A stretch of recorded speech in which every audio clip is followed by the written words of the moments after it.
আজকের রেসিপিটা আমি স্পেশালি তাদের জন্য তৈরি করেছি যারা ওয়েট লস করতে চাইছো ইয়েট খুব টেস্টি খাবার খেতে চাও। এটা হলো চিকপি কাবাব, যেটা কিন্তু খেতে অসাধারণ লাগে।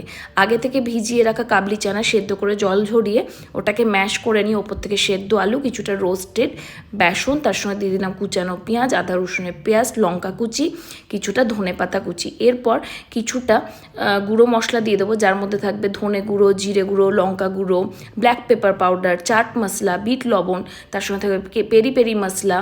এরপর এর সঙ্গে থাকবে নুন আর কিছুটা লেবুর রস। এই সব কিছু দিয়ে ভালো করে কিন্তু আমাদের এটাকে মাখিয়ে নিতে হবে। এরপরে তোমরা যদি চাও যে এর মধ্যে একটা এক্সট্রা ক্রাঞ্চ অ্যাড করবে, তার জন্য কিছুটা পিনাট অ্যাড করে দিতে পারো। আবারও ভালো করে মাখিয়ে এরকম কাবাবের আকারে করে নিয়ে তোমরা সামান্য একটু তেল নিয়ে এপিটোপিট করে ভাজতে পারো, বা এটাকে এয়ার ফ্রাইও করতে পারো। যারা খুব ওয়েট লস করতে চাইছো তারা একদম এয়ার ফ্রাই করে একদম তেল ব্যবহার করো না, তাহলেই হবে। কেমন লাগলো?